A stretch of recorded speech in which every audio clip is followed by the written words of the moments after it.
Hey, Shalom Israël. Oh, praises be to the Most High, our power. Toute la gloire soit rendue au Tout-Puissant qui est notre pouvoir. Les frères, j'espère que vous allez bien. Mes sœurs, j'espère que vous allez bien. Moi, votre frère, je vais très bien. Oh, praises.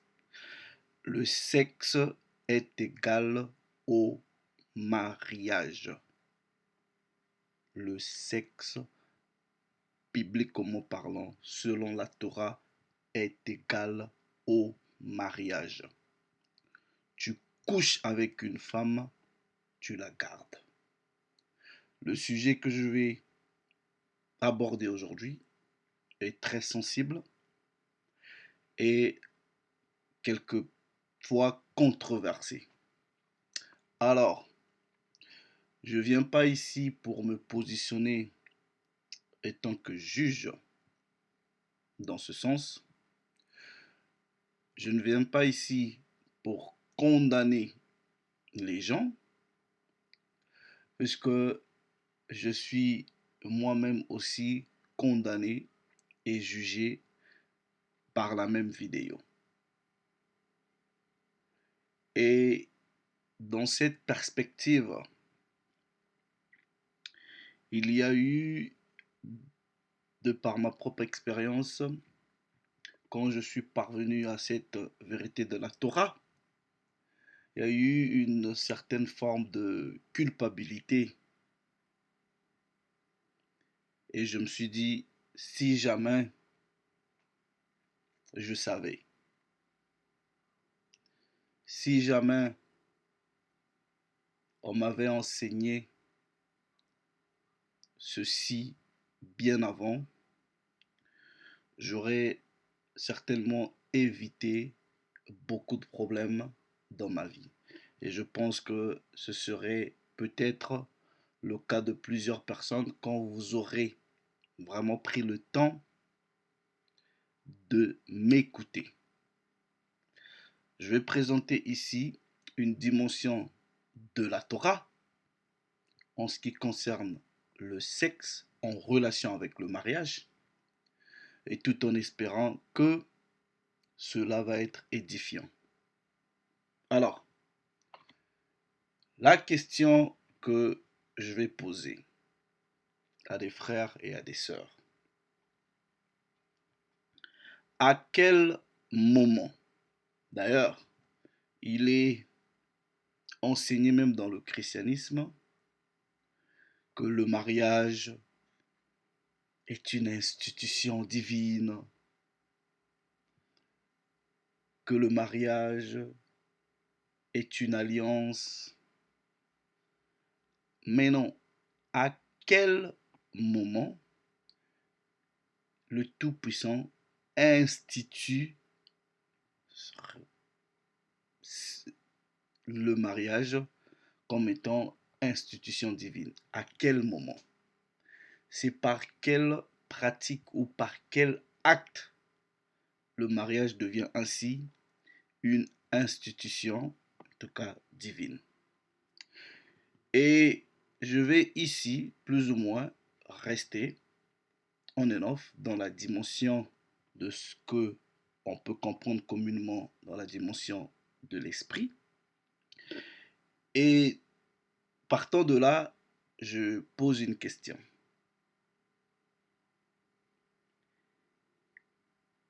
Vous avez en face de vous un homme ou une femme. À à quel moment vous vous sentez un, ou à partir de quel moment vous devenez un avec cette personne-là? Parce que dans le principe du mariage, le principe de base, c'est le principe de la fusion des deux âmes. C'est ça le principe. Mais cette fusion-là, c'est à partir de quel moment?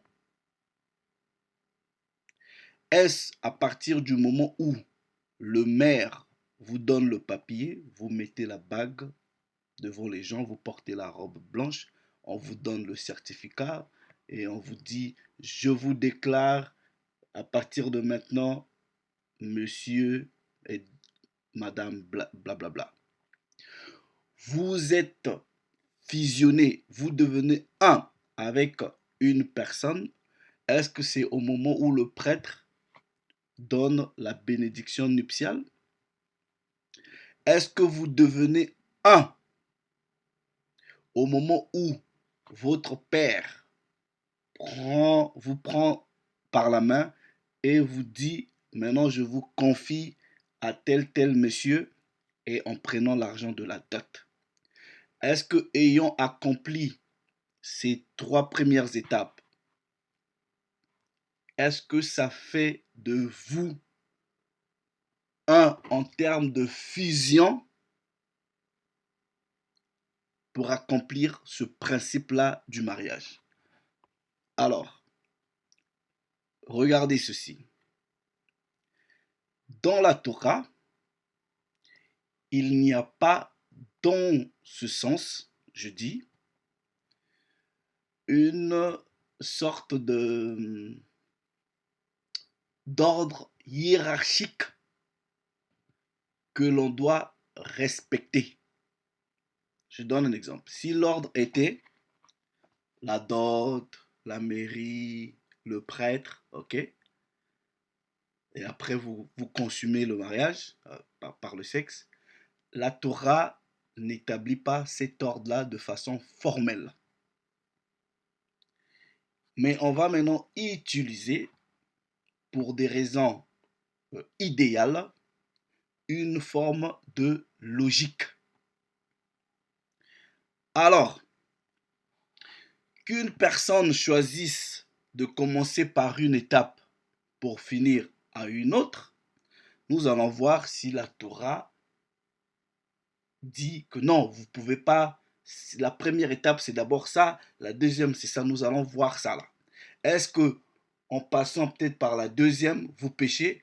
Est-ce qu'en commençant par la troisième étape, vous péchez? C'est ce que nous allons voir dans la Torah, dans les Écritures.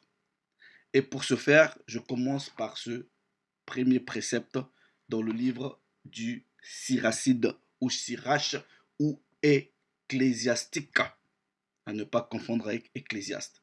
Dans le chapitre 7, voilà, je lis à partir du verset 23. As-tu des fils? Instruis-les. Et quand je lis ce précepte par rapport à ce sujet, c'est là que je suis frustré dans mon esprit. Parce que je n'ai pas été instruit dans ce sens par la Torah en ce qui concerne le mariage. On ne m'a pas enseigné que en ayant un rapport sexuel avec une femme, elle devenait de facto ta femme, selon la Torah. Et c'est ce que nous allons démontrer. As-tu des fils? Instruis-les et plie-les au joug dès leur enfance. En réalité, enseigne-leur la loi. As-tu des filles? Veille à leur chasteté. Marie ta fille et tu auras fini ou fait une grosse affaire. Et donne-la à un homme intelligent. Un homme qui a le sens, qui connaît les préceptes. As-tu une femme selon ton cœur? Ne la repudie pas. Voilà, non. Il y a ce langage dans le christianisme où il vous parle de fornication, il vous parle de rapport avant le mariage. Ça n'existe pas de rapport avant le mariage dans la Torah. Vous n'avez pas cette perception-là de rapport avant le mariage. Parlons de la fornication. Dans le christianisme, ils pensent que fornication, c'est quoi? C'est vous n'êtes pas mariés, vous couchez ensemble, c'est fornication. Ils appellent ça fornication. Non. La fornication, selon la Torah, est plus vaste que ce que le christianisme vous enseigne. C'est un ensemble, en gros, c'est le terme grec porneia qui va donner pornographie. Voilà. La fornication, en réalité, selon la Torah, est un ensemble d'actes sexuels illicites. C'est quoi les actes sexuels illicites? En gros, ce que la Torah interdit en termes de pratiques sexuelles.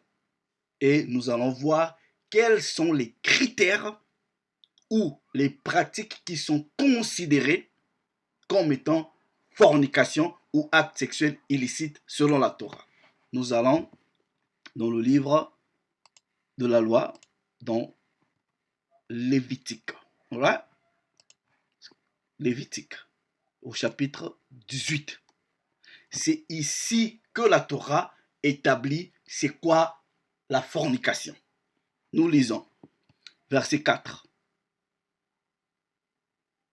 Vous pratiquerez mes ordonnances et vous observerez mes lois. Vous les suivrez, dit Yahweh, votre pouvoir. Vous observerez mes lois et mes ordonnances. L'homme qui les mettra en pratique vivra par elles. Je suis le Tout-Puissant. Aucun de vous ne s'approchera d'une femme qui est sa proche parente pour découvrir sa nudité. Je suis le Tout-Puissant. Fornication. Voilà. Ce que vous allez appeler par inceste, plus ou moins. Voilà. Fornication. Tu ne découvriras pas la nudité de la femme de ton père. C'est la nudité de ton père. C'est de la fornication selon la Torah. Tu ne découvriras pas la nudité de ta sœur, ce que vous considérez par inceste. Ok? Donc, l'inceste fait partie des actes de fornication. Voilà. Fille de ton père ou fille de ta mère, née dans la maison ou née hors de la maison, tu ne découvriras pas leur nudité. Tu ne découvriras pas la nudité de la fille de ton fils ou de la fille de ta fille, car c'est ta nudité. Tu ne découvriras pas la nudité de la femme de ton père, née de ton père, de la fille de la femme de ton père, née de ton père, c'est ta sœur. Tu ne découvriras pas la nudité de la sœur de ton père. Là, c'est la chair de ton père. Fornication.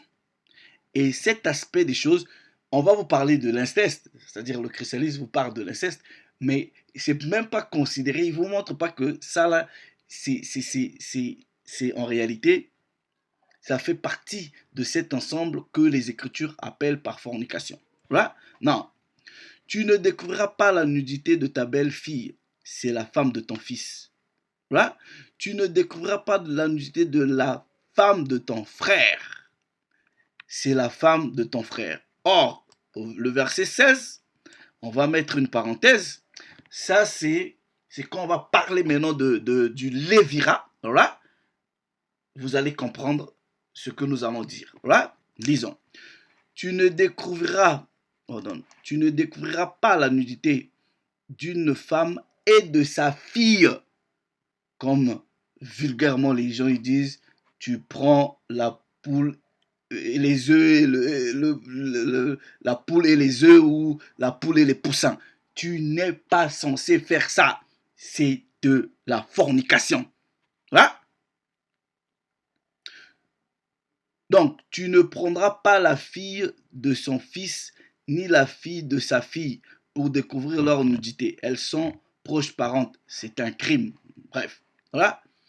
Tu ne prendras pas la sœur de ta femme pour en faire une rivale en découvrant sa nudité avec celle de ta femme de son vivant. On précise bien de son vivant. Right? Anyway, we're gonna get into that. Encore, un acte de fornication, l'homosexualité. Tu ne coucheras pas, right, avec un homme comme tu coucherais avec une femme. C'est une abomination. Un autre genre de fornication, zoophilie, avec les animaux. Tu ne coucheras pas avec une bête pour te suivre avec elle. Fornication. La femme ne se tiendrait pas devant une bête pour se prostituer avec. Fornication. Vous ne vous souillez par aucune de ces choses, car c'est par elles que se sont souillées les nations que j'ai chassées devant vous. Non, ça ce sont les actes de fornication. Là, non. Et quand vous touchez ceci par rapport à la Torah, nulle part on vous dit, ouais, tu ne coucheras pas avec une femme avant le mariage. Non, non. Regardez ceci. Regardez ceci. Let me show you this. Ok?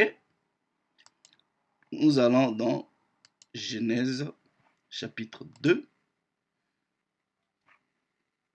Let me go there. Genesis 2. Let me see. Donc, tout ce qui, vous voyez tous les actes, lesbianisme, tous ces actes-là, c'est de la fornication. Donc, ne soyez pas conditionnés à penser que la fornication, c'est rapport sexuel avant mariage. Dans la Torah, il n'y a pas les histoires de rapport sexuel après mariage ou avant mariage. Il n'y en a pas. Vous allez comprendre que quand vous couchez, c'est là le mariage. On va vous expliquer cela. Alors, regardez ceci. Le principe de la fusion de deux personnes. Là, c'est pourquoi l'homme quittera. Donc, quand vous lisez Genèse, tout ça là, bon, le Tout-Puissant a créé Adam, après on crée Ève. Là, et ce n'est que à partir du moment où on dit que l'homme va quitter son père et sa mère et s'attacher, clive. En gros, c'est ça le langage qui veut simplement dire, voilà, se joindre, ok, devenir un, voilà, et ceci, c'est que par l'acte intime. Voilà, ce n'est qu'à partir de cet acte-là que vous devenez un. Voilà, non, on va marcher par ce principe et vous allez voir que c'est un principe qui se répète tout le long de la Torah. Watch this. On va dans Genèse chapitre 24. Right? Non. Genèse chapitre 24 is a little bit tricky. Ok? Mais je vais quand même prendre ce précepte. Mais sachez qu'au préalable, ok? Dans Genèse chapitre 24, au préalable, ok? La dot, elle est déjà donnée. Là, mais regardez ceci. Regardez ceci. À partir du verset 67, je lis maintenant à partir du verset 65. Donc, quand le serviteur d'Abraham est parti, ok, bien que, je dis bien que on a payé la dot, on a vu la famille, tout, mais regardez ceci. On dit, et elle dit au serviteur, quand Rebecca vit Isaac, qui est cet homme qui vient dans les champs à notre rencontre? Le serviteur répondit, c'est mon maître. Et elle prit son voile et se couvrit. Le serviteur raconta à Isaac toutes les choses qu'il avait faites. Regardez, Isaac conduisit directement. Isaac, ça c'est un Israélite, ça blague pas. Voilà. Isaac conduisit Rebecca dans la tente de sa mère pour faire quoi? Et il prit Rebecca qui devint sa femme. Straight. Donc, Isaac avait compris que le principe qui allait faire de Rebecca sa femme, c'est de coucher avec. Et selon la Torah, vous allez remarquer que dès que cet acte est accompli, il n'y a plus de retour. Dès que cet acte est accompli, il n'y a plus de retour. Non, on va rester dans la Torah. Vous allez voir. On va dans le chapitre 29. Ok? Dans le chapitre 29. Et vous allez voir le même principe être illustré. Non. Vous avez Jacob, l'histoire de Jacob, de Léa et de Rachel. Donc en gros, selon la Torah, on nous dit, on va juste lire à partir du verset 18. Comme Jacob aimait Rachel, et il dit au père, je te servirai 7 ans pour Rachel, ta fille cadette. Là, et Laban dit, mieux vaut te la donner que de la donner à un autre. Reste avec moi. Or, là, il ne dit pas au patriarche que non, bah, tu sais, dans la culture, c'est l'aîné qui doit être donné en mariage en premier. Il ne dit pas, il accepte. Voilà. Le patriarche travaille pendant 7 ans. Pour avoir qui? Pour avoir Rachel. C'est ça le contexte. Voilà. Non, regardez ceci. À partir maintenant du verset 23, voilà, quand Jacob a fini les 3 ans de service auprès de Laban, maintenant il dit, bah voilà, il faut que tu me donnes ma femme. Laban, qu'est-ce qu'il va faire? Il va réunir les gens pour faire la fête. Mais au lieu de présenter Rachel, il va faire quoi? Il prend Léa et il l'emmène vers Rachel, vers Jacob. Regardez, Laban réunit tous les gens du lieu et fit un festin. Et le soir, certainement ils ont bu, ils ont fait la fête. Voilà. Le soir, prenant Léa, sa fille, il l'emmena avec Jacob, qui coucha avec, qui alla avec, coucher avec. Voilà. Non. Regardez maintenant, quand Jacob, certainement, peut-être qu'il avait bu, j'estime, voilà, puisque, pourquoi je dis ça? Parce que l'Écriture dit que Rachel avait un corps plus généreux, mais Léa avait, voilà, des beaux yeux, tout ça. Donc, tu as vécu quand même avec ces gens-là, tu pouvais quand même distinguer, oh, mais c'est pas la femme que je vois tout le temps. Donc, j'estime que le patriarche avait quand même bu quelque chose et qu'il pouvait pas, quand il était trop excité, tout ça là, je sais pas, mais bref, il a couché avec Rachel. Et le lendemain, quand il se réveille, le matin venu, voilà que c'était Léa. Jacob sort maintenant, va voir le père et me dit, mais attends, pourquoi tu m'as fait ça? Pourquoi tu m'as fait ça? N'est-ce pas pour Rachel que je t'ai servi? Pourquoi tu m'as trempé en me donnant l'autre? C'était un piège.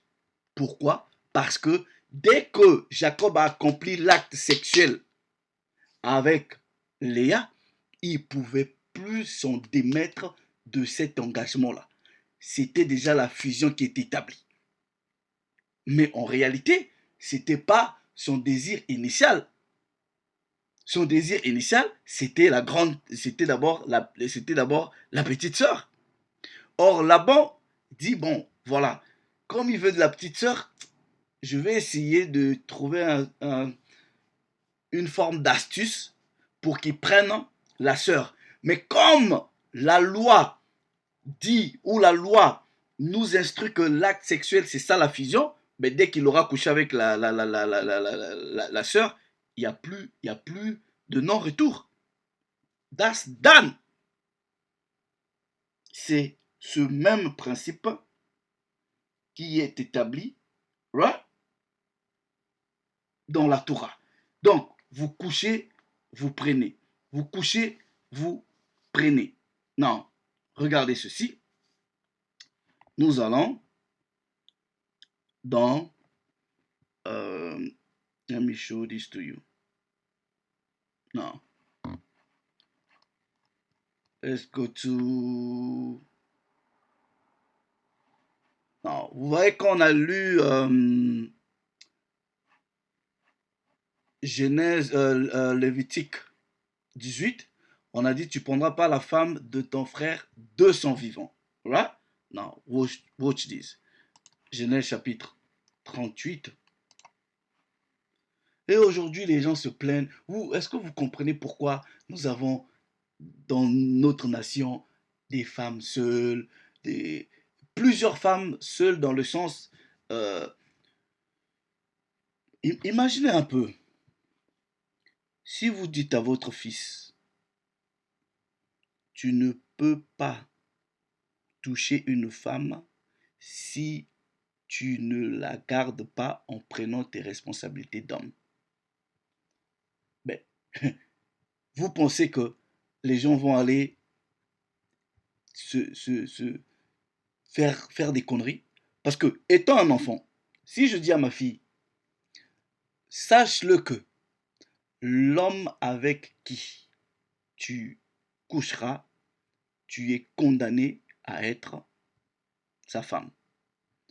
Ça donne déjà, ok, une forme de pression à l'enfant de savoir que je ne peux pas me permettre de bêtises, sachant que c'est un engagement qui est censé être à vie. De la même façon, donc, vous établissez des principes comme ça dans une société à la base, mais vous évitez beaucoup de problèmes. Maladies sexuellement transmissibles, des enfants qui sont abandonnés. Combien de gens,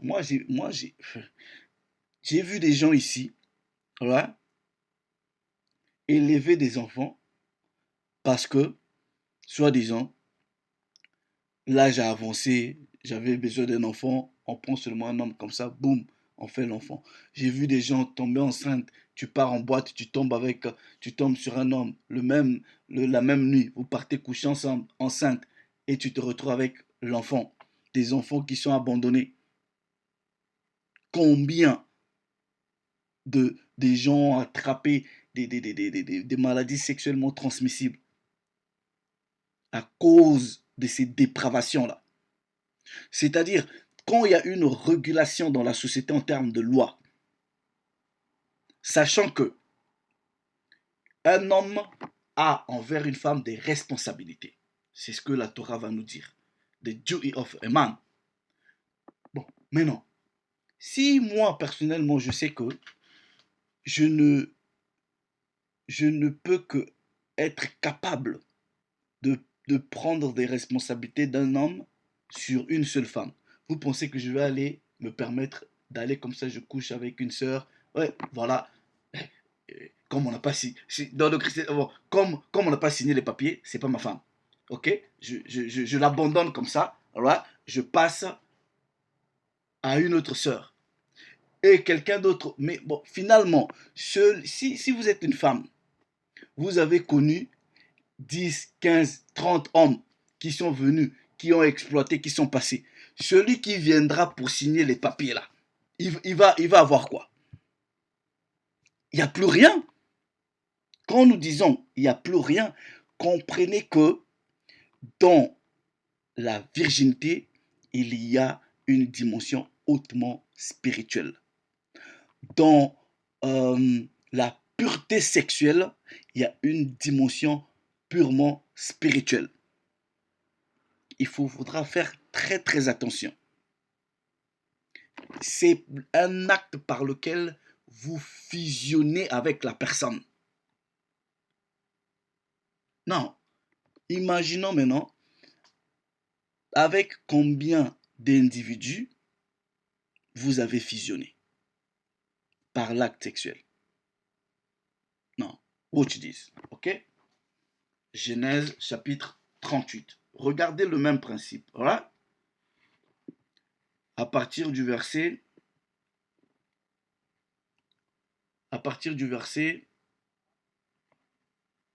7. Voilà. Donc, il y a un frère qui est mort, mais par contre, le frère étant mort, il n'a pas laissé d'enfant. Voilà. Maintenant, regardez. Er, premier-né de Juda, fut méchant aux yeux du Tout-Puissant, et le Tout-Puissant le fit mourir. Maintenant, le père dit à l'autre fils, va vers la femme de ton frère. Voilà. Et remplis ton devoir d'homme et suscite une postérité à ton frère. Mais Oman savait que cette postérité ne serait pas à lui selon la loi, mais selon l'acte biologique, ça devrait être son enfant. Et lorsqu'il alla vers la femme de son frère, il se suya à terre afin de ne pas donner quoi de postérité à son frère. Par l'acte sexuel, il est devenu un avec la personne. Là, now watch this. Let's go to Leviticus. Non, Exode chapitre 22.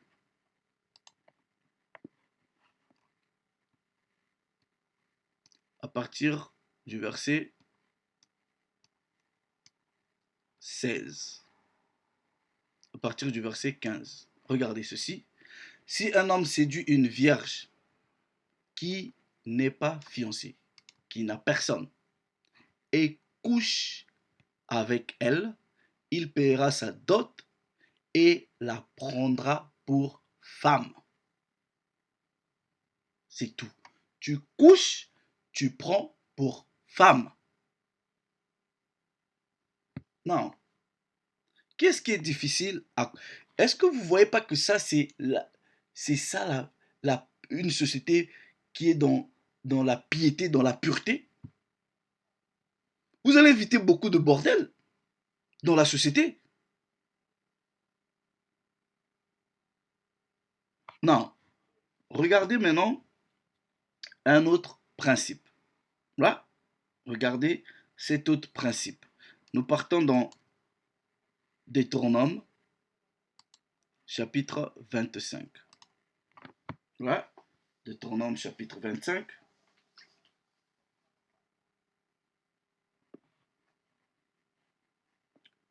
À partir du verset 5.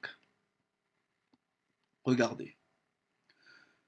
Lorsque des frères demeurent ensemble et que l'un d'eux meurt sans laisser de fils, la femme du défunt ne se mariera pas en dehors à un étranger, mais son beau-frère ira vers elle, la prendra pour femme.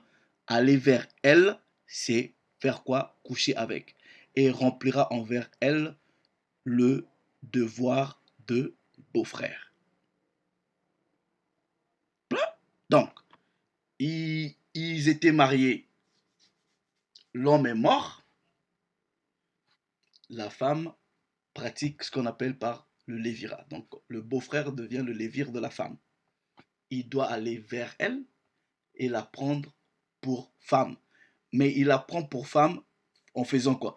Est-ce que ils sont partis à la mairie pour signer les papiers? Non, mais non.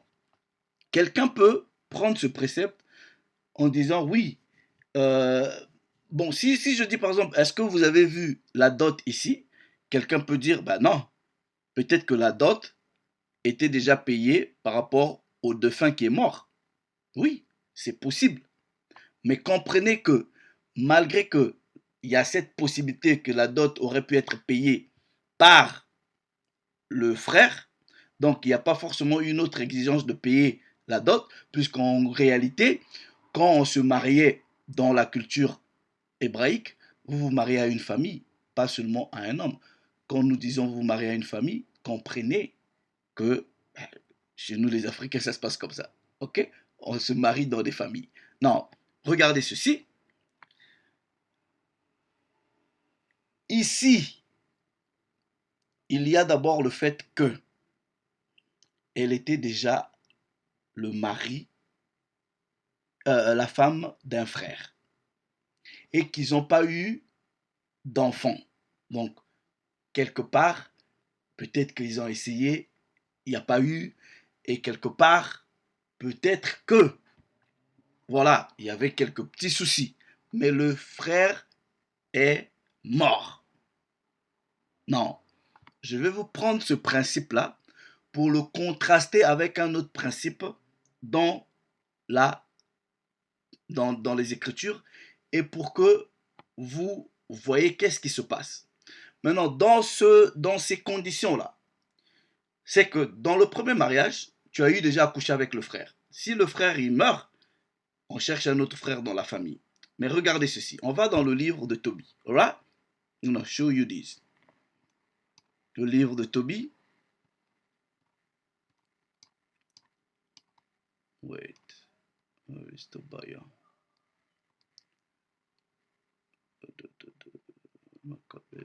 Oh, non. On va dans le livre de Tobie. Et nous prenons à partir du chapitre 6. Ouais? Non. Lisons à partir du verset 10.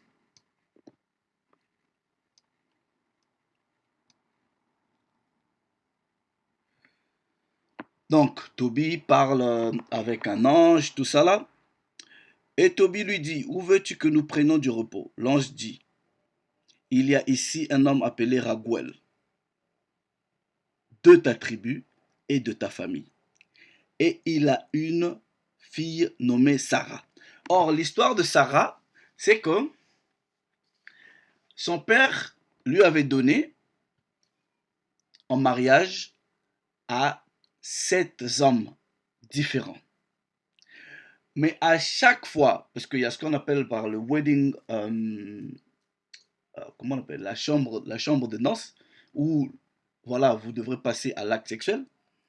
Mais à chaque fois, on prenait Sarah et on l'introduisait dans la chambre de noces. Il y avait un démon qui tuait l'homme. Et ça s'est produit 7 fois.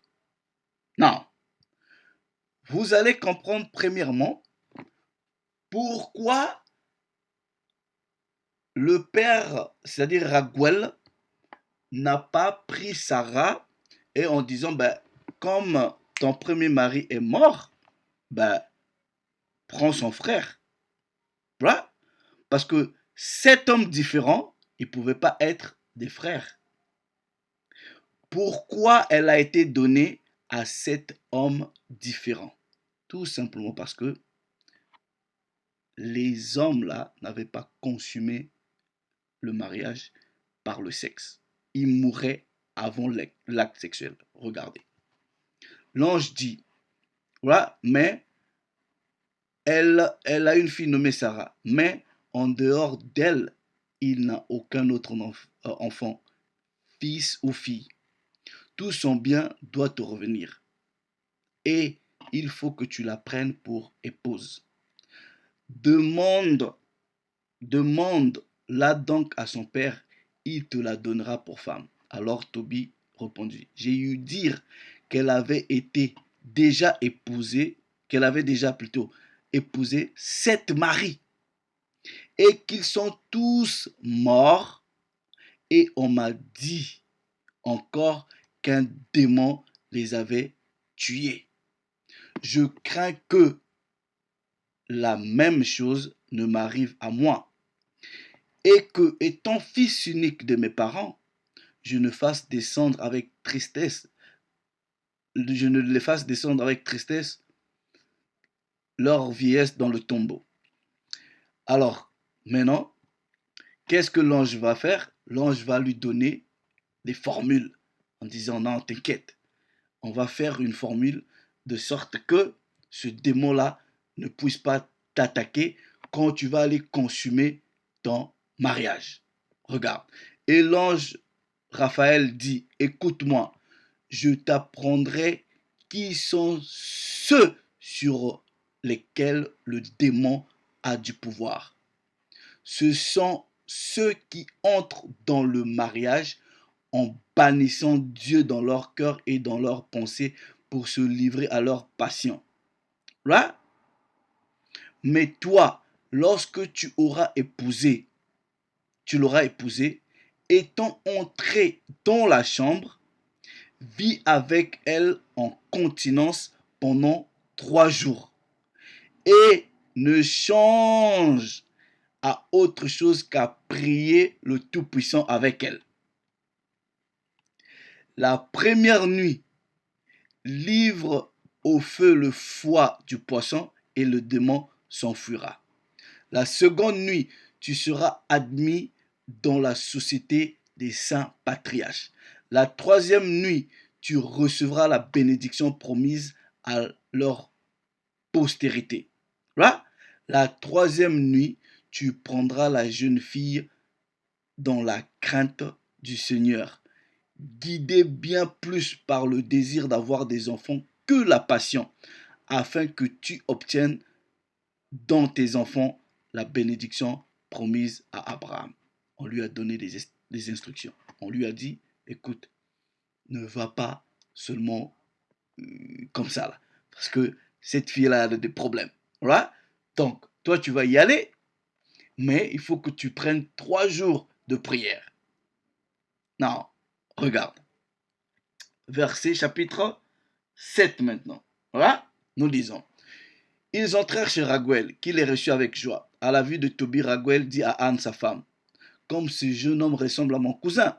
Ayant ainsi parlé, il dit aux voyageurs, d'où êtes-vous, jeunes gens? Nos frères, ils répondirent, nous sommes de la tribu de Nephtali, du nombre des captifs de Ninive. Raguel leur dit, connaissez-vous Tobie, mon frère? Nous le connaissons, répondirent-ils. Et comme Raguel disait du bien de Tobie, l'ange lui dit, Tobie dont tu nous parles est le père de ce jeune homme.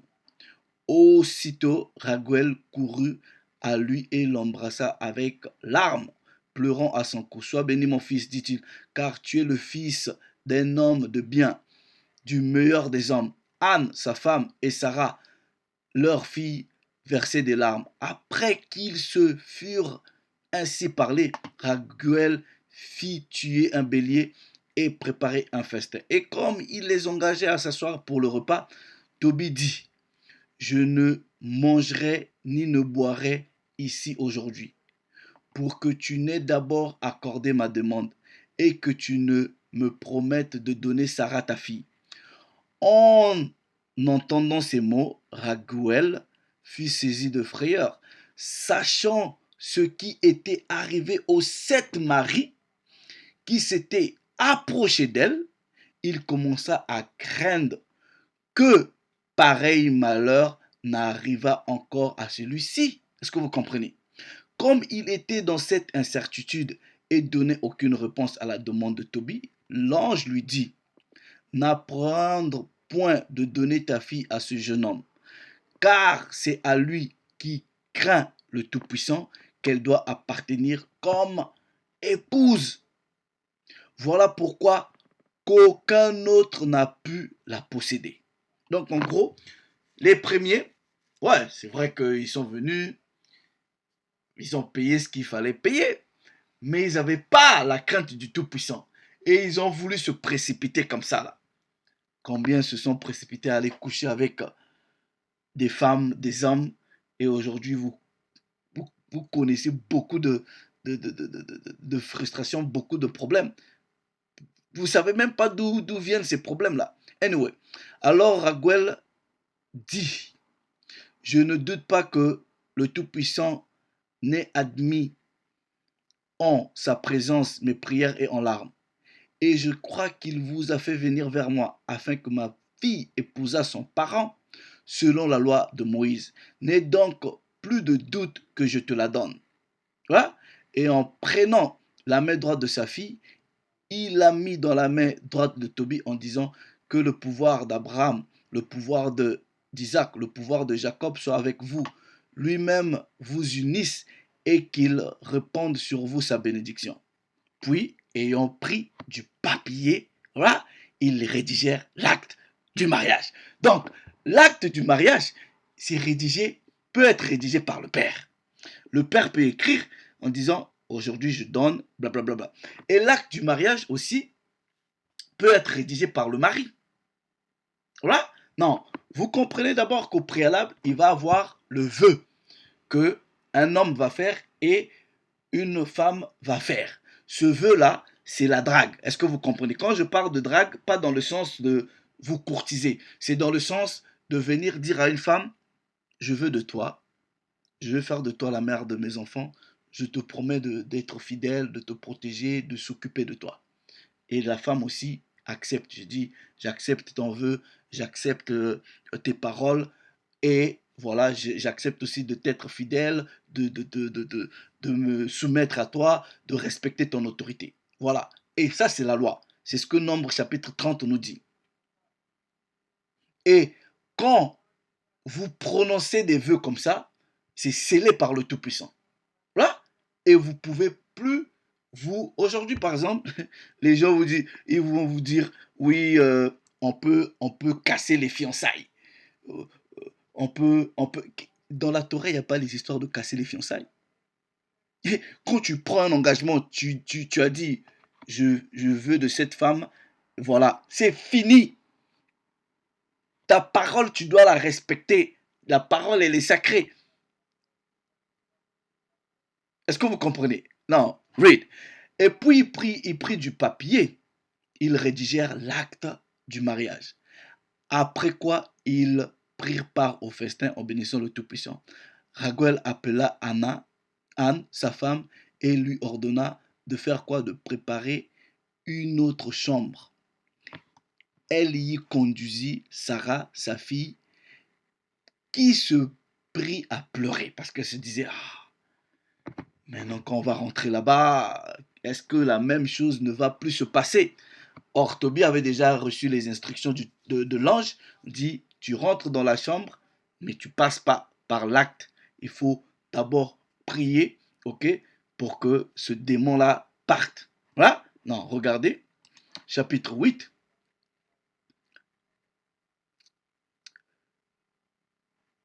Et c'était un démon, bon, en tout cas, un démon égyptien. Bref.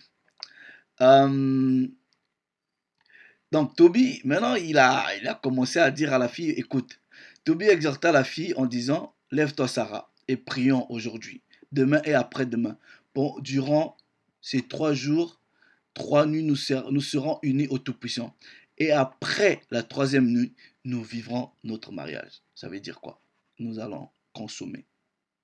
Là, car nous sommes les enfants des saints et nous ne pouvons pas nous unir comme les nations qui ne connaissent pas le Tout-Puissant. Non, j'ai peut-être l'impression, c'est la supposition que je fais, que certainement les 7 premiers maris là, comme ils étaient à Ninive en captivité, peut-être que ce n'étaient pas les Israélites. Peut-être. Parce que 7 hommes, il y a peut-être possibilité que ce n'étaient pas les Israélites, c'était peut-être les, je sais pas, les Ninivites, ces Assyriens là. Ou... Ah non, non. I'm just thinking.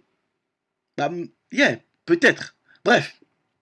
S'étant donc levés ensemble, tous de prière instamment le Tout-Puissant pour leur accorder la santé. Tobie dit, Seigneur, le pouvoir de nos pères, que le ciel et la terre, la mer, les fontaines, les fleuves, avec toutes les créatures qu'ils renferment, vous bénissent. Voilà, vous avez fait Adam du limon de la terre et vous lui avez donné Ève pour compagne. Imaginez un peu L'acte sexuel, c'est un acte spirituel. Et Toby avait compris ce truc-là. C'est-à-dire, il dit, ah, je peux pas aller comme ça. Voilà. Parce que je ne sais pas qu'est-ce qui possède l'âme de cette personne-là. En ce moment, je vais rendre mon sort entre le Tout-Puissant. Combien de nous ici, nous nous sommes laissés aller à nos passions juste comme ça, ah, c'est une femme, elle est belle, tout ça là, boum, tu dragues, tu courtises un peu, bref, tu passes à l'acte sexuel. Et voilà. Après, si peut-être l'homme t'énerve ou elle t'énerve, c'est fini, ah bon, je te bloque, tu passes à un autre. Et quel est le résidu spirituel que tu as laissé à la femme et que tu as pris aussi à la personne? You don't know. Mais le patriarche est rentré d'abord en prière. Bref, non, ils ont prié. Bref, regardez.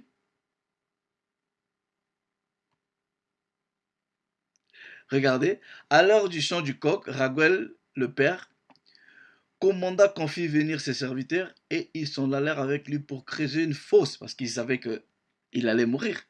Voilà. Mais en gros, quand ils sont venus ouvrir la porte, Toby était là. Il n'est pas mort.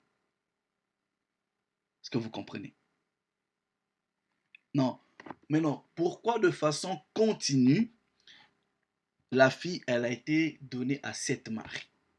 Parce qu'il n'y a jamais eu d'acte sexuel. Malgré que certainement la dot était prise, mais aussi longtemps il n'y a pas eu acte sexuel, elle était libre, parce qu'elle ne s'est pas souillée dans ce sens, elle était libre d'être donnée au prochain. Maintenant, si dans le cas de Sarah ici, il y avait eu acte sexuel, elle devrait, dans ce sens, rester dans la famille du mari.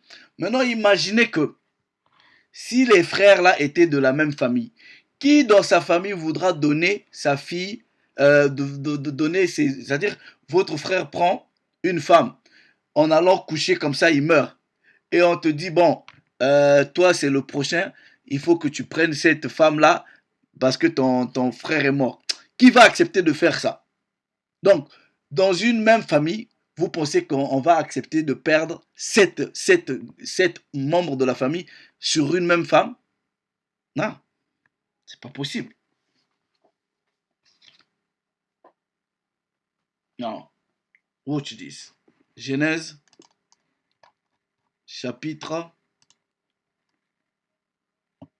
30.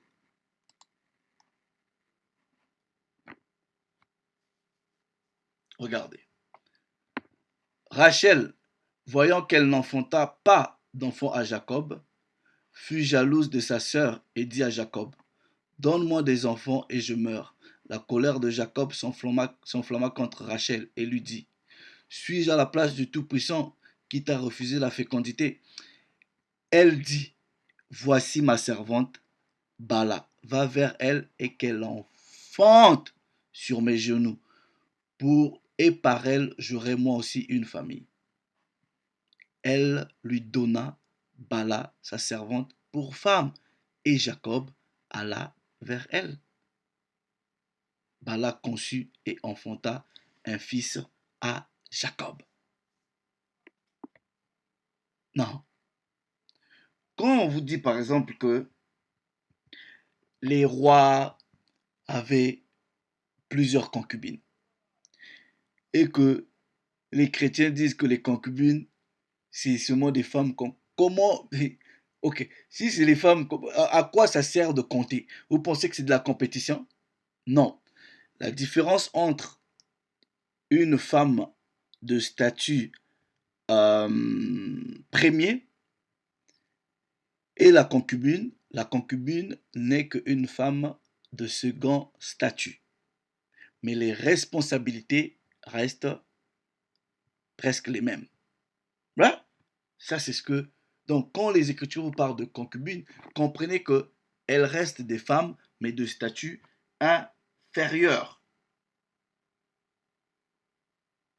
Non. Das, let's go to, on va dans le chapitre 38. On va lire le même principe.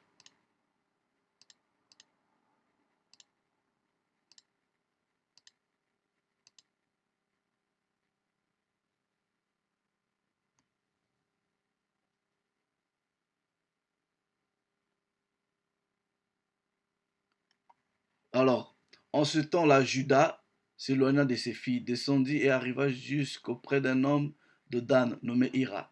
Là, Judas vit la fille d'un Cananéen nommé Sué, et il la prit pour femme et alla vers elle. Toujours comme ça. C'est ça cet acte qui établit l'acte sexuel. Aller vers, c'est l'acte sexuel. Let me just, on va regarder dans d'autres traductions.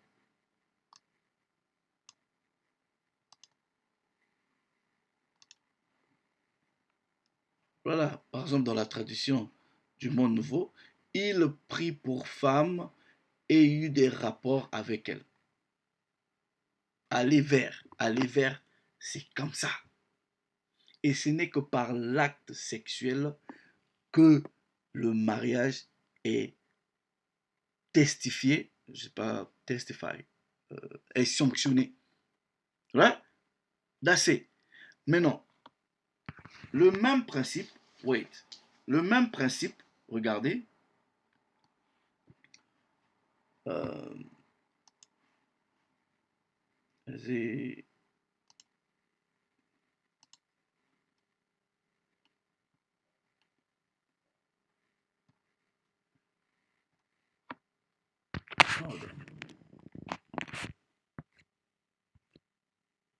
I'll show you something before we finish.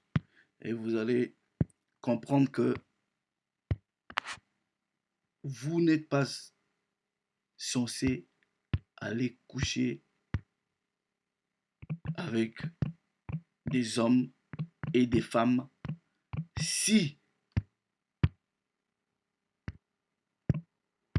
vous n'allez pas respecter vos engagements de se soumettre à, à cette personne-là, à cet homme, et de prendre vos responsabilités d'homme étant que mari. Matthieu chapitre 19, ça c'est le Mashiach qui parle du même principe, au verset 5. Verset 4. Et ok. Les pharisiens l'abordèrent et dirent, pour l'éprouver, est-il permis à un homme de repudier sa femme pour un motif quelconque? Mais aujourd'hui,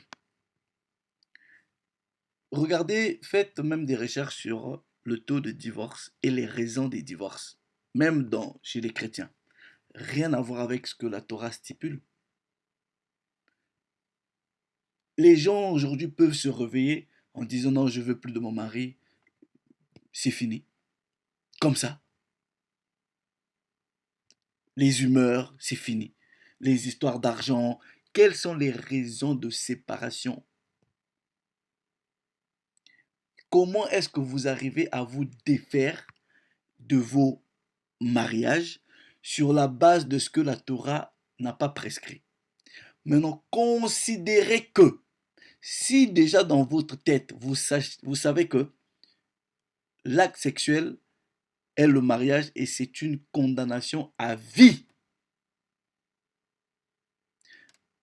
les seules conditions ou la seule condition je peux divorcer d'un homme, c'est par infidélité en ce qui concerne la femme.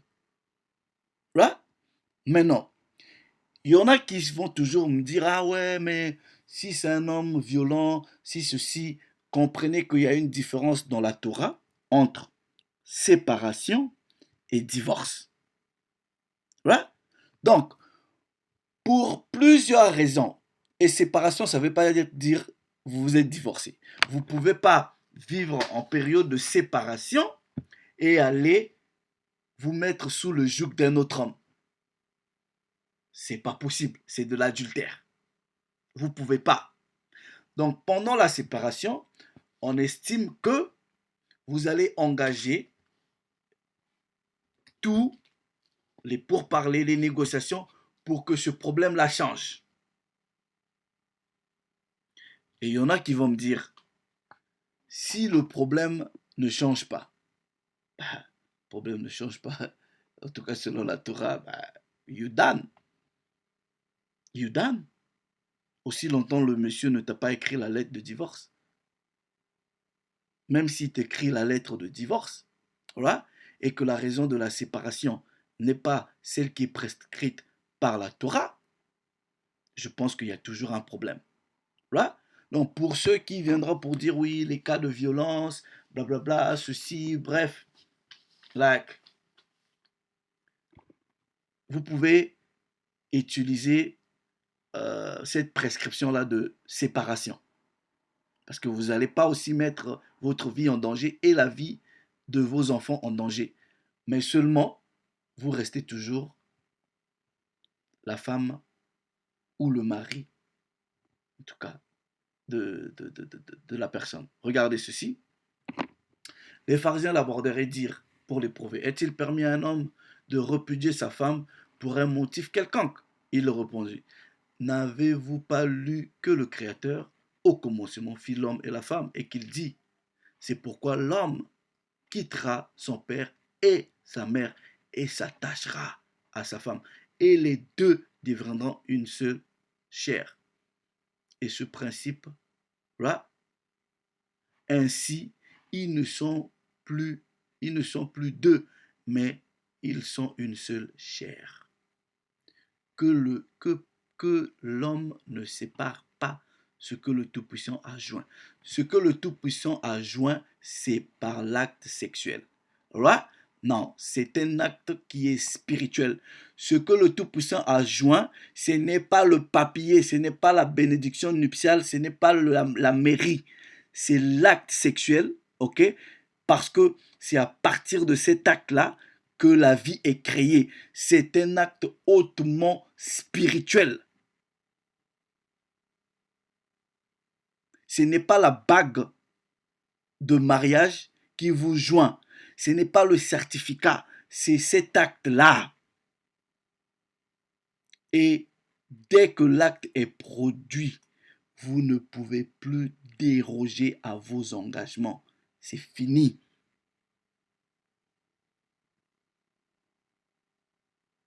C'est fini. Sauf infidélité. Sauf infidélité. Non. Maintenant, regardez ceci.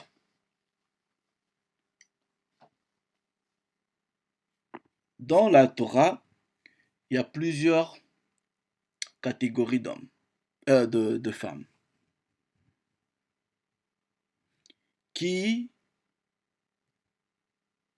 y a des femmes qui sont veuves, il y a des femmes divorcées, il y a des vierges, il y a des chastes. Là, ça, ce sont les mêmes, ce sont les seules femmes avec lesquelles, dès que l'acte sexuel est produit, elles deviennent votre femme selon le contexte, selon les critères. Mais par contre, là, le même acte vous lie de façon spirituelle, vous fusionnez toujours avec une autre catégorie de femmes, c'est-à-dire la prostituée, mais par contre, vous ne pouvez pas la prendre étant qu'une femme parce qu'elle est prostituée. Watch this. 1 Corinthiens, chapitre 6. 1 Corinthiens, chapitre 6. Maintenant, est-ce que quelqu'un maintenant peut dire, ah ouais, bon, je peux, comme le mariage, c'est, si je couche, je suis censé euh, prendre mes responsabilités d'homme, bah, ça sert à rien. Donc, je préfère aller voir des prostituées. Or, en pensant fuir les engagements des responsabilités d'homme, en allant vers la prostituée, les Écritures t'interdisent aussi ce genre de pratique. Les Écritures interdisent même qu'une fille israélite se prostitue, à plus forte raison que les hommes israélites d'aller vers les prostituées. Mais le principe de fusion reste le même, peu importe la personne avec qui tu couches. Mais seulement, là, ce principe va équivaloir le mariage si ce n'est pas une prostituée. Regardez ceci. 1 Corinthiens chapitre 6, verset 16. Ne savez-vous pas que celui qui s'attache à la prostituée est un seul corps avec elle? Car il est dit, les deux deviendront une seule chair. Mais deviendront une seule chair comment? C'est avec l'acte sexuel. C'est avec l'acte sexuel. That's the scripture. Et vous pouvez rien faire d'autre. Non. Est-ce que nous aurions pas une société pieuse? Imaginez un peu que vous avez un enfant, parce que nous là c'est déjà gâté, ok? Nous c'est gâté, euh, on se balade anyway. Bon, après, le Tout-Puissant euh, excuse toujours les temps d'ignorance et vous devrez faire des purifications, ok? Vous devez faire des purifications euh, pour vous débarrasser des connexions que vous avez eues avec d'autres hommes. Il y a même une recherche, en tout cas je ne sais pas si ça a été prouvé, que on a retrouvé les ADN de plusieurs hommes chez des femmes. Et c'est des hommes avec qui elles ont eu des rapports sexuels plusieurs années après. Bref, non, si vous avez un fils et que vous l'instruisez par la Torah, en disant,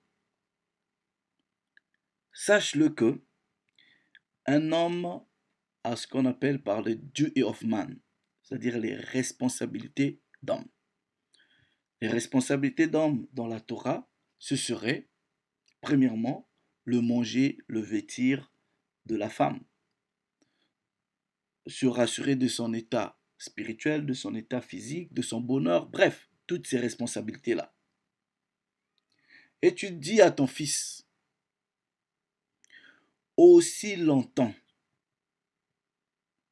tu n'es pas prêt et en mesure, capable d'assumer ces responsabilités-là envers une femme, tu ne peux pas te permettre d'aller coucher avec. Est-ce que vous imaginez combien de frustration cela va éviter?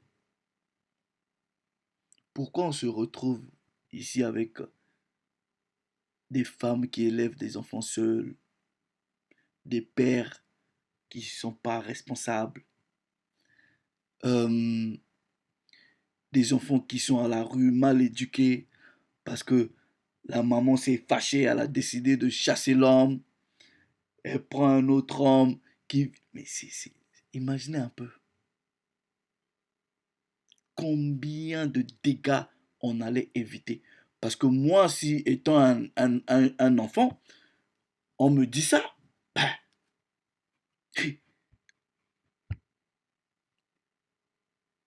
combien de sœurs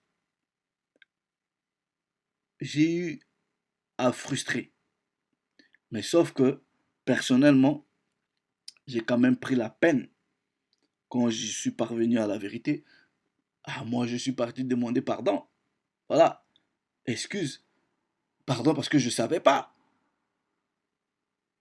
Parce que je savais pas. Ouais. Donc, si on m'aurait dit ça, j'allais éviter des problèmes. Hein. J'allais déjà avoir le respect de la Torah et avoir peur en sachant, je ne peux pas me permettre ça parce que peut-être que financièrement parlant, mentalement parlant, là, spirituellement parlant, je suis pas capable d'assumer les responsabilités d'homme sur plusieurs femmes. C'est lourd. Donc, même si je dis, bon, voilà, je suis capable d'assumer ces responsabilités-là sur une femme, mais avant d'abord de passer à l'acte, mais je dois réfléchir. Parce que je sais que il n'y a pas de non, il y a pas de retour en arrière. Vous êtes condamné.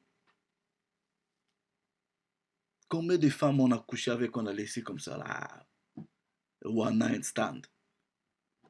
Un coup d'un soir, un coup d'une nuit. Relation d'une semaine après, basta. Je passe à autre chose. Combien? Et il y en a même qui jusqu'à aujourd'hui font ça. Donc en gros, c'est que de la prostitution. Est-ce que vous comprenez? Or, le christianisme va vous enseigner, non, il faut aller donner la dot. Mais déjà aussi, la dot, traditionnellement selon la Torah, elle est payée pour la vierge, la chaste, le vrai terme. Mais non, par appréciation. Et ça, c'est plus ou moins, selon la Torah, l'amour qu'un homme peut vous exprimer ou un respect, par appréciation, même si la femme n'est pas vierge, symboliquement parlant, par appréciation. Et ça, c'est un engagement personnel. Et ce serait quand même aussi bien vu que vous partez faire un geste envers la famille.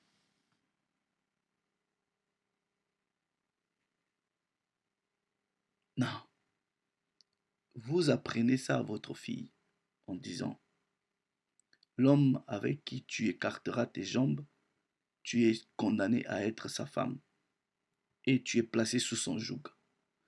Vous pensez que nos filles vont aller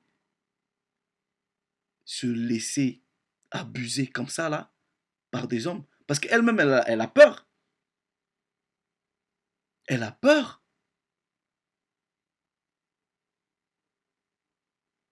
Or, le christianisme vous dit quoi? Vous dit, vous couchez sans aller voir les parents, sans signer le papier, c'est la fornication. Ok. Et en présentant ça comme étant fornication,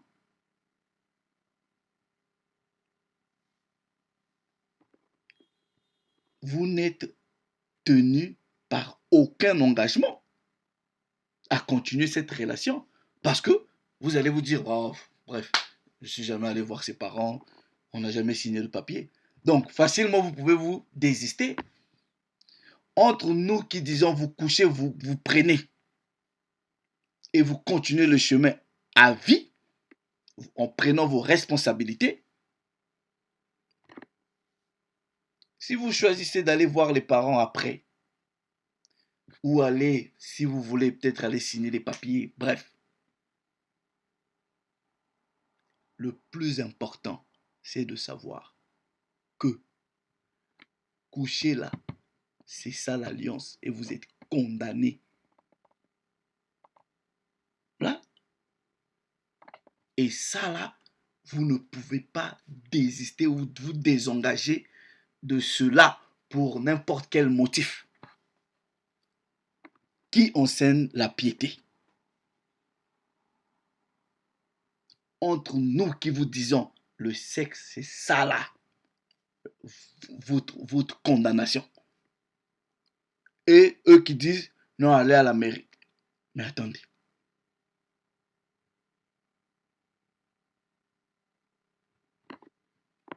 La mairie, là, le papier, on peut le déchirer. Ouais?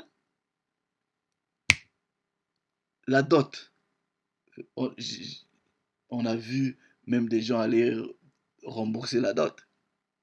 Ouais? On a vu ça.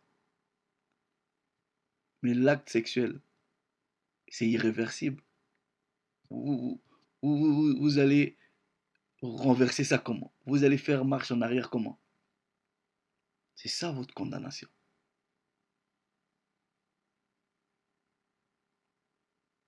Et comprenez que c'est un acte par lequel vous fusionnez deux âmes. Voilà. Et dans cet acte-là, il y a un échange spirituel. Il y a un échange qui se fait.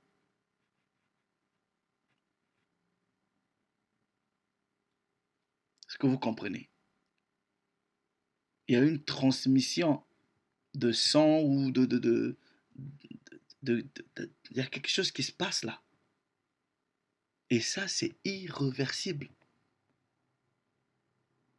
Mais non, sachant que c'est un acte qui vous condamne à prendre vos responsabilités d'homme et à prendre vos responsabilités de femme, est-ce que vous pensez que vous pouvez vous permettre de tels actes comme ça? Vous allez réfléchir 1000 fois avant de passer à l'acte.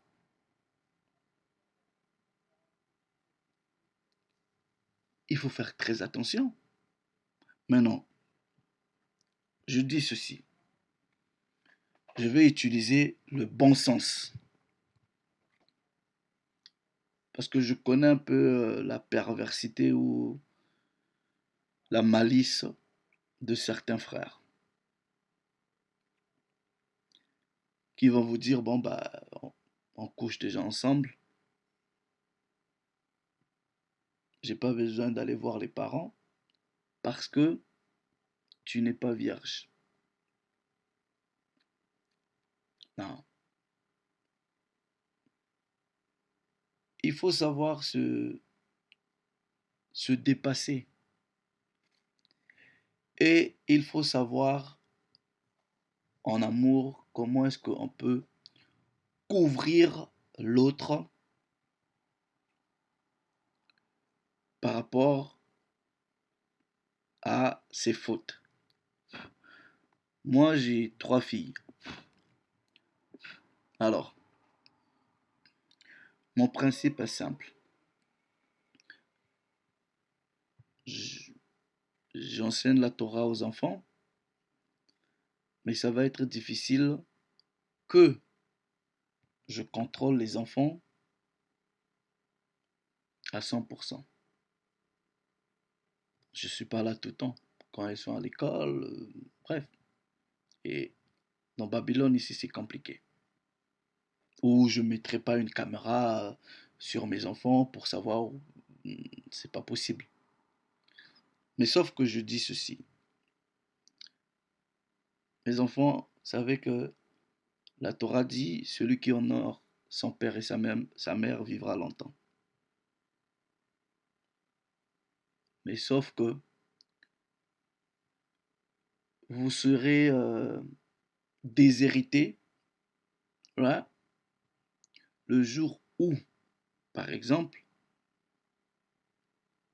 je découvre que vous êtes allé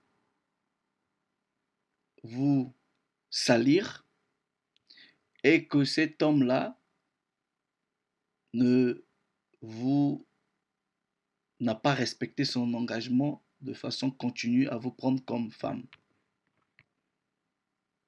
Et à partir de ce moment, moi étant que un Israélite, je dis ça, c'est ma perception personnelle, je ne peux pas aller exiger la dot ni prendre l'argent de soi-disant du mariage de ma fille. Je ne serai même pas là. Jamais. Et je leur dis ça. Or, si les enfants t'aiment, te respectent et écoutent leur père, ben, ils sont obligés de plus ou moins de suivre la bonne voie. Quel est l'enfant qui ne voudra pas de la bénédiction de son père dans son mariage? C'est une bonne chose. Donc moi, c'est comme ça que je leur présente le problème. Et c'est à elles de faire le choix. Tu fais fausse route, voilà, c'est fini. C'est-à-dire, c'est fini. Je resterai toujours ton père, mais c'est fini. C'est un déshonneur que tu me ramènes. Parce que c'est ce que la Torah dit. Voilà pourquoi nous insistons en disant, non, vaut mieux qu'on enseigne aux enfants la voie à suivre. Donc, quand vous considérez l'acte sexuel comme cette alliance, cet engagement, c'est plus précieux que le papier. Alors, l'idéal, l'idéal serait, vous êtes vierge, on va voir vos parents, on paye et vous passez à l'acte sexuel. Mais je dis ceci, peu importe les étapes que vous allez suivre, le seul acte qui vous confirme devant le Tout-Puissant étant que homme et femme, c'est cette alliance par le sexe. Le reste là, c'est protocolaire. Quand je dis protocolaire, je ne dis pas inutile, voilà, mais c'est réversible.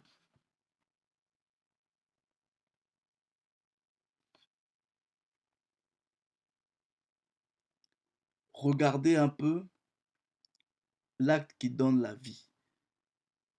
Or, la création est la symbolique de la divinité. C'est par l'acte sexuel que vous créez. Est-ce que vous comprenez?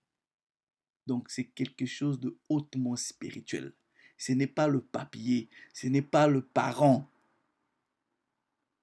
dans ce sens-là. Donc, vous là qui m'écoutez, vous avez des femmes à la maison. Aussi longtemps que vous avez couché, vous ne pouvez plus vous désister. Donc, il faut continuer jusqu'au bout. Maintenant, comme je connais votre malice, il y en a qui vont dire, bah, comme le sexe et le mariage, on couche déjà ensemble, bon, on habite déjà ensemble. Je dis, dépassez-vous. Voilà. Allez vers la famille, faites ce qu'il faut faire, et voilà. Donc, la Torah ne présente pas les histoires de sexe avant le mariage. Dès que tu couches, boum, condamné. C'est fini. Et quand la Torah parle de, de fornication, c'est un ensemble de beaucoup d'actes illicites. Inceste, euh, lesbianisme, homosexualité, tout ça là, c'est inclus dans la fornication. Or, le christianisme vous dit fornication, acte sexuel avant le mariage. Oh, tu forniques, oh, blablabla. Non, non, non, non, non, non, non. Donc, eux, ils vous parlent de fornication, ils mettent le papier à la mairie avant, encore les parents, mais combien de ces mariages-là sont défaits pour des raisons même idiotes?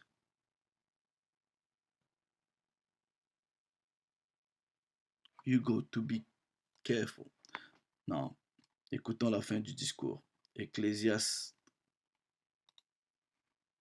chapitre 12, verset 13. On lit à partir du verset 12. Du reste, mon fils, tire instruction de ces choses. On ne finirait pas si l'on voulait faire un grand nombre de livres. Et beaucoup d'études est une fatigue dans le corps. Écoutons la fin du discours. Crains le Tout-Puissant et observe ses commandements. C'est là ce que doit faire tout homme. Craindre le Tout-Puissant, c'est observer les commandements. C'est quoi les commandements? C'est quoi les préceptes? C'est quoi ce que la Torah nous illustre? Tu couches, tu es condamné. Tu la gardes et tu prends tes responsabilités d'homme. Tu t'occupes de son équilibre, de son épanouissement, de son manger, de son vêtir. Et la femme, quand tu es comme ça, tu te rassures que tu es l'aide semblable à cet homme-là. Tu te mets sous son joug, sous son autorité et tu dois lui être soumise, respecté. C'est ton roi, c'est ton chef. He's a ruler over you. Tu dois t'humilier devant cet homme-là et que cet homme-là doit te respecter, doit te protéger, doit te couvrir. Et toi, tous les efforts que tu dois faire, ça doit concourir à faire de cet homme-là d'être un grand homme. That's it. Donc, quand vous restez sur les basses considérations de ah, tu dois aller voir mes parents, blablabla, on doit aller à la mairie, robe blanche, tout. Bref, demain matin, c'est pas bon. Bref, je veux plus de lui, il m'énerve ou elle m'énerve. Bref, non. Chez nous, la Torah, c'est parce qu'elle nous enseigne. Oh, praises be to the Most High, our power. C'est que j'avais à vous partager, c'est ça en fait, les frères. Faites très très attention. Maintenant, comme j'ai dit d'entrée, c'était pas pour condamner ni juger les gens. Et je pense que surtout peut-être des gens qui sont de ma génération ou même la génération qui vient peut-être juste avant moi ou peut-être après moi, on a eu à faire des choses par ignorance sans le savoir. Tout ce qu'il faut faire, il faut se purifier, demander que le Tout-Puissant, en tout cas, te désengage de toutes ces alliances-là, voilà, parce que ça affecte ta vie. Mais attendez, vous êtes une seule personne, un homme. Si déjà vous avez deal avec 5 femmes, 10 femmes, 30, 40, mais vous êtes déjà émotionnellement exploité. Et la femme, c'est pareil. Est-ce que vous comprenez? Combien de genres d'hommes vous avez connus, hein? Et vous êtes déséquilibré émotionnellement. Combien de types d'émotions vous avez ressentis? Combien de types de corps vous avez vus? Si vous montez à vous-même, ces choses-là nous affectent tous. Parce que c'est différentes expériences.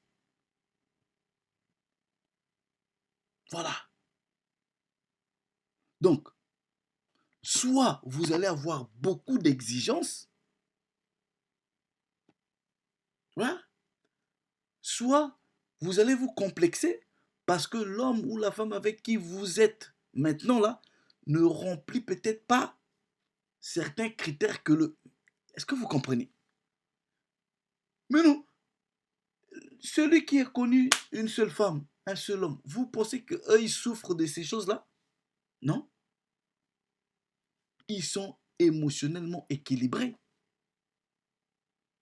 Ils vont comparer quoi à quelle expérience? Est-ce que vous comprenez? Donc, plus vous limitez les dégâts,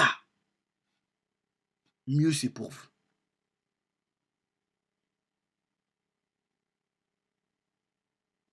Attendez.